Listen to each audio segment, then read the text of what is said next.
And welcome back to Build Propulsion Lab at JCON Europe, brought to you by live from Cologne, Germany. And my next guest is Merlin. Merlin, here we go. Merlin, and wait for it, Bögershausen. Nearly, Bögershausen, but close enough. Good enough. Yeah, all right, okay, that, I'll take that. Welcome. Thank you. And thank you for coming. And you mentioned some very interesting topic, and that's like how everything is moving faster, basically faster paced development. Yes. What does it mean? What's faster? Why? And is it a good thing? Yeah, it's a good thing. It depends on the system.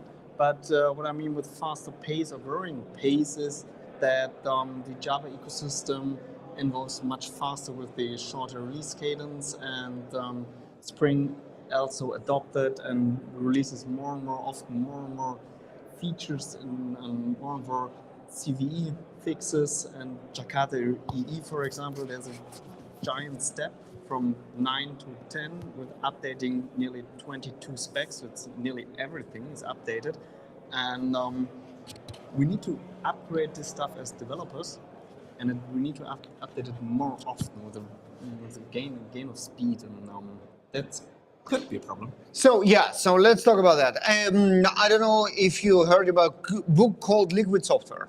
No? No. Okay, that's a book that I had the privilege to co-author back in 2015, almost 10 years ago, with two of JFrog co-founders, Yoav Landman and Fred Simon, and it's a book about that. It's a book about how can we make the software flow like a liquid from the producers to the consumers, and obviously it works easy for your phone apps to just update overnight and you don't know about them. Maybe even your car that will update seamlessly, like, or maybe not. But the libraries is where the interesting challenge is. Yeah. Because for the end user, your contract with an app is obviously very loose.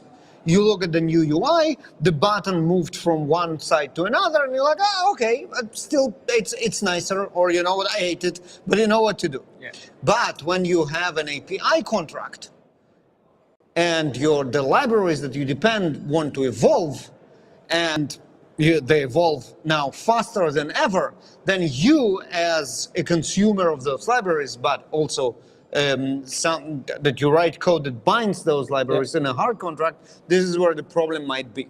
Yeah, and it's putting more and more pressure on us, the ecosystem itself, with Spring Boot and Jakarta EE requiring Java 17, pushing the new Java versions. Exactly. So now we cannot stay on Java 8 forever. We have to upgrade our Java, which might be a pain in the ass. Okay, so it's a challenge, obviously, right? Yeah. I mean, you might get lucky and just bump up the version and everything will work. Yeah, maybe. But maybe not.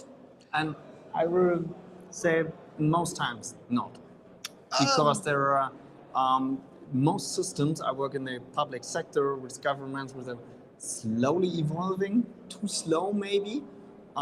We're upgrading from, some of them are upgrading from Java 8, so it is not only a pain in the ass, it will not work. And then it will not work. Right. So, right. So here's the question. Here's the question. How do we do that?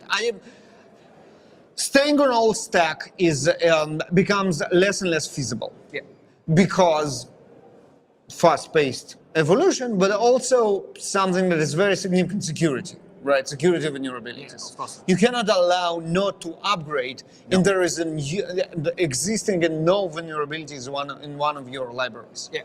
So how do we do the impossible? How do we manage to migrate while we might not be in this environment when we can just jump on the latest version? We can fix it. We can fix it ourselves. We can read through the security fixers, CVE, and the published fixes from the library authors, and do it ourselves. But the problem is spreading all over the source code. So it is possible to do it by hand, but it's not the great work. Like deploying by hand is possible, yes, but you shouldn't do just because it's expensive. It takes time and it's basically boring. And that's the same with small refactorings we need to do for fixing CVEs and updating libraries. They could be automated, and it is possible there are a few tools out there. Error-Prone can do something like that with the refaster templates. There's an AST grep tool.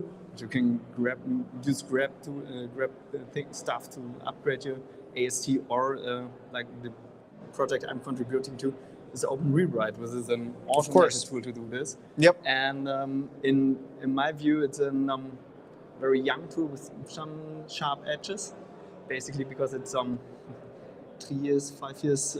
And John Schneider, the maintainer of Open Rewrite and the co-founder of Modern, the company that stays behind it. Behind the project. Yeah, finance the project. He's a dear friend. He was on Build Propulsion Lab multiple times. Right, the speaker at Grado's Developer Productivity Engineering Summit, and basically like friend for years. So yeah, I'm very excited about to speak about Open Rewrite every time I get an opportunity. So okay, so this might be a solution when we use Open Rewrite to consistently upgrade from one version to another across our code base. Yes. How reliable is it? Will it give me this false sense of security that, you know what, I don't need to worry because it will upgrade and everything will be just fine? Or should I get worried that something will break even if I use Open Rewrite? They will break something because it's not possible to upgrade everything. It's too complex. It's just a tool. IntelliJ doesn't fix everything magically. It's just a tool. With this in mind, it is very, very safe in my view to use Open Rewrite if you constantly consider that the tool does what the tool told to do, and not what you maybe intended, what maybe should be done in your mind. With this in mind, it has been a great tool to at least do the 75-80%, which make the big efforts to upgrade a library. And the few 20%, missing 20%, it's okay to do it by hand. Yeah, absolutely. Otherwise, it would be 100% by hand, and that would be very expensive, boring, and even in a big organization, repeating. So the boring stuff is, I would say, surprisingly dangerous. Yes. Tell me how boring is dangerous. Dangerous. It depends on your own risk management, but the boring stuff is very, very dangerous because most people don't think about it, and that's the problem with Open Rewrite. Yes, if it gets too easy, people just throw in the tool at it and say, "Okay, it's not working." The tool is the fool, not I'm the fool. But again, with the right mindset, it is the correct tool. Maven or Gradle doesn't succeed every time. They're just a tool. If you tell them fail on errors, they will fail on errors. It's not the tool's fault that it fails. yeah, no, that makes sense. What I kind of allured is that at some point of time, you start to make mistakes when you keep doing the same boring task all over again. You're missing out some lines. Yeah, exactly. So doing it by hand is definitely not a great idea.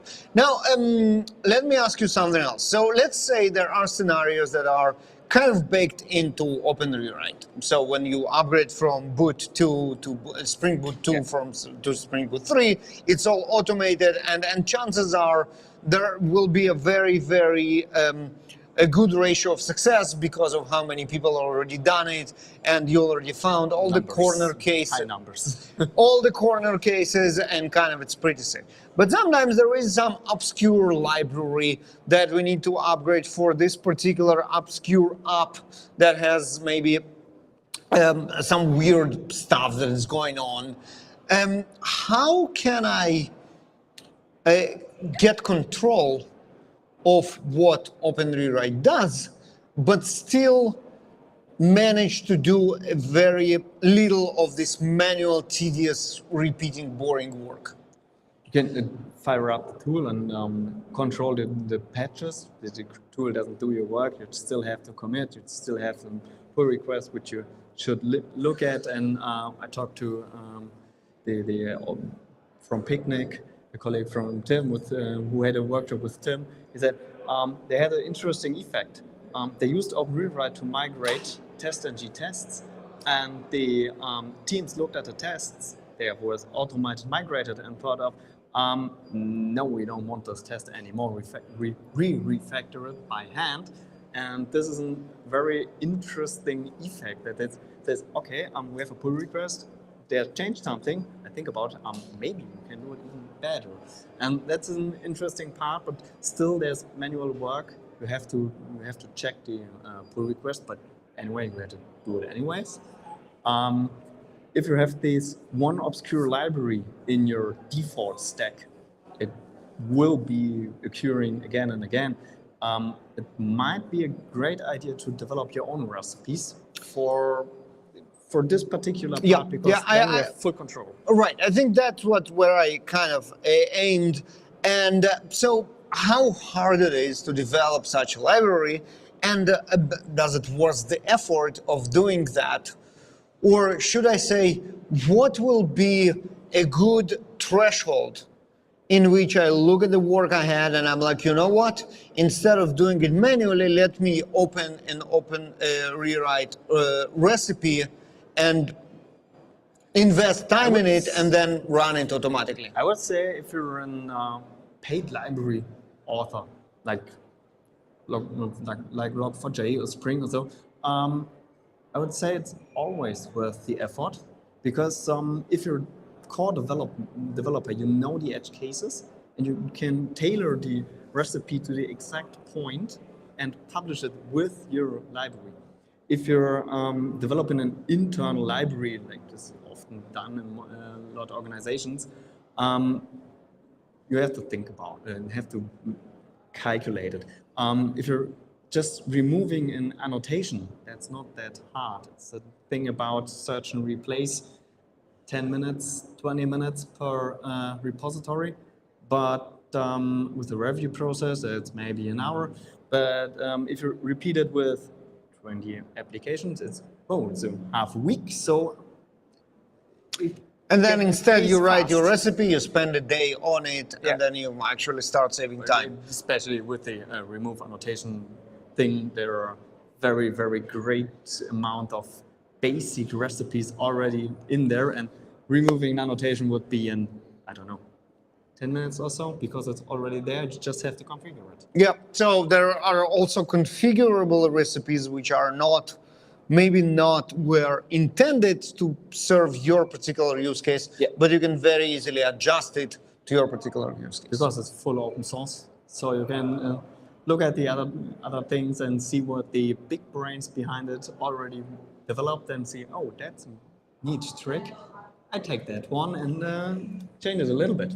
I love it. I love it. So yeah, huge love towards OpenRewrite. It's really one of the most important libraries in today's scape, which will become even more and more relevant and important as you know the pace is picking up in everything we do, and complexity rises, and we need to, and security issues are more and more take center stage, especially everything that has to do with the development pipeline. So yeah, there. Definitely, if you are not using OpenRewrite, never heard about it, now will be a very good time in between, when you take break between looking at the new API, AI, LLM models. Take a look at OpenRewrite in between. Definitely also very, very good time to get into. With that, Merlin, thank you very much. Thank you for having me. And you all will see you in more episodes of the Build Propulsion Lab at JCON Europe, live from Cologne, Germany. Thank you very much. Bye-bye.